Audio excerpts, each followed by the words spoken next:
Panahon na labis-labis ang pagod, kaya paminsan naghahanap tayo ng pahinga.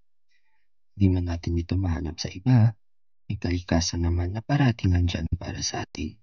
Gaya ng ating mga pangarap noon, ang Mount Matutum ay pinakatuktok na probinsya ng South Cotabato.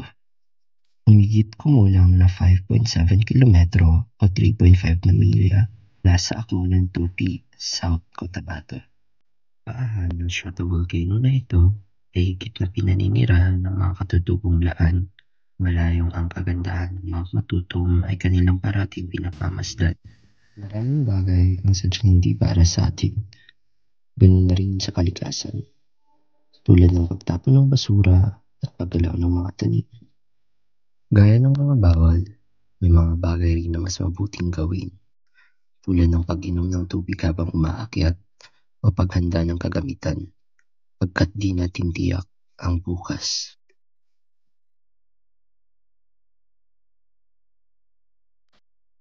Kasama ng tagumpay, may proseso ang pagkakyat sa tuktok.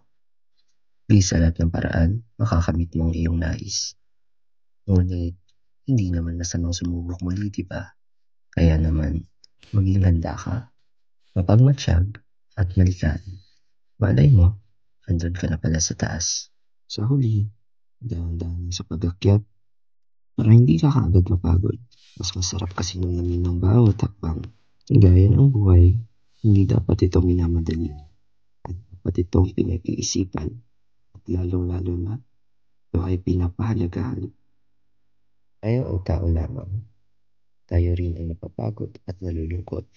Ngunit, babangon rin muli. Ang kalikasan ay patuloy na naghihintay kung naghahanap ka ng mapapahingahan.